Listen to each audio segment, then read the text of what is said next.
हमारे व्यस्त जीवन में ईश्वर की आवाज़।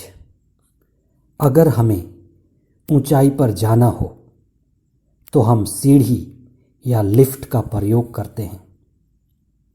आध्यात्मिक जीवन में धार्मिक गुरु एक सुगम सीढ़ी होता है, ऊपर उठने का एक शक्तिशाली माध्यम है जो हमें प्रार्थना के द्वारा ऊपर उठाता है।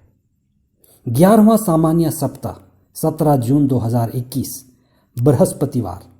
पहला पाठ कुरिन्थियों के नाम संत पौलुस का दूसरा पत्र अध्याय 11 पद संख्याएं 1 से 11 तक। संत मत्ती का सुसमाचार अध्याय 6 पद संख्याएं 7 से 15 तक। संत पौलुस एक बड़े धर्मगुरु थे।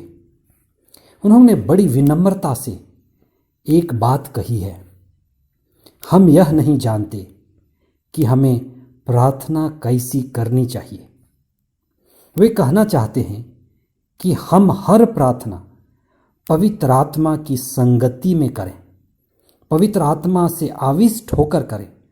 उसके बिना हम प्रार्थना की ऊंचाई नहीं पा सकते। ईसा जो पवित्र आत्मा द्वारा संचालित थे, बार बार अपने शिष्यों से अलग जाकर प्रार्थना किया करते थे।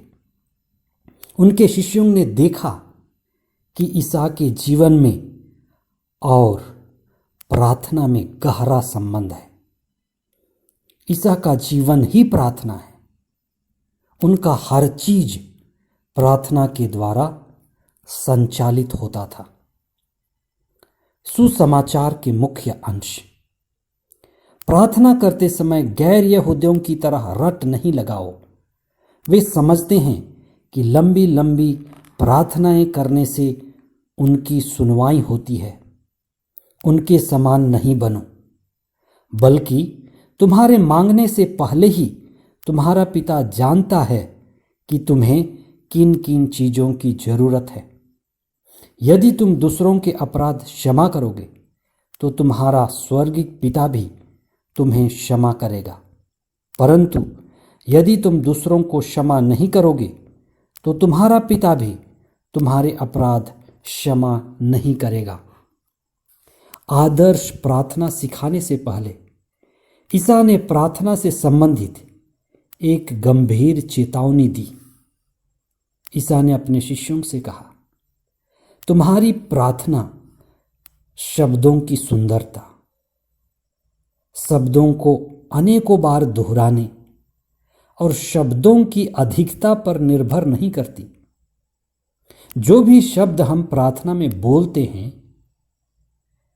वे हमारे दिमाग और हमारी याद से आते हैं, सीखे सिखाए हैं, रटे रटाए हैं, निर्जीव हैं, यांत्रिक हैं, मैकेनिकल और फॉर्मल होते हैं, जिसमें आत्मा और सहज भावना का अभाव होता है।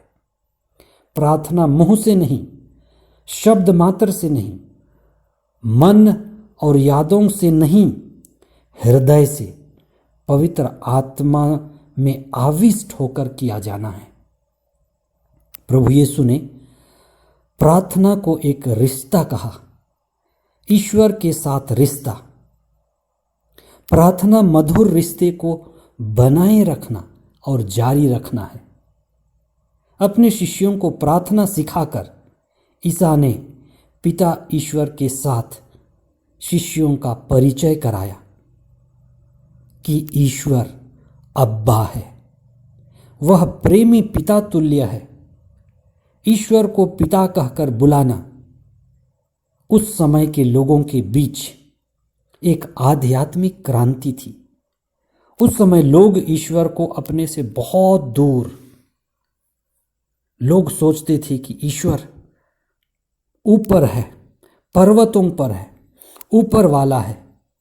इसलिए उन्होंने शब्द प्रयोग किया यहोवा, जिसका अर्थ है यह व यह, वह कोई निश्चित नहीं है।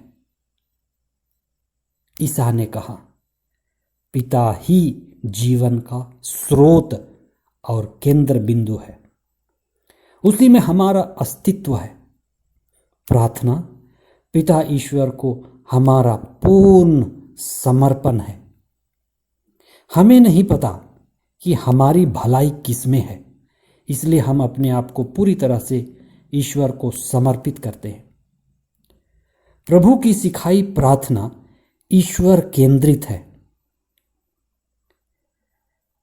हे ईश्वर, तेरे नाम की महिमा हो, मेरी महिमा नहीं।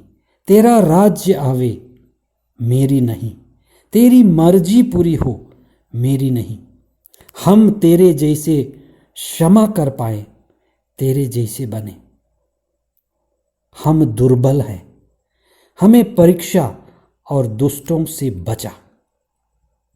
संत पौलुस अपने प्रतिद्वंदियों, जो उनके सहयोगी भी थे, खुद को बड़ा मानते थे और उनके लिए चुनौती बनकर उभरे। कुछ लोग पौलुस को निचला और दूसरे दर्जा का प्रेरित मानने लगे थे। संत पौलुस स्वीकार करते हैं कि वे जो हैं ईश्वर की कृपा से हैं। जो सत्य का संदेश उन्हें देना था वे दिए।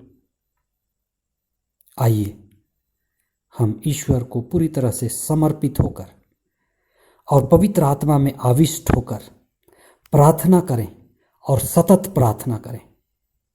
हे प्रेमी पिता, इस धरती पर तेरा राज्य आवे। आमीन।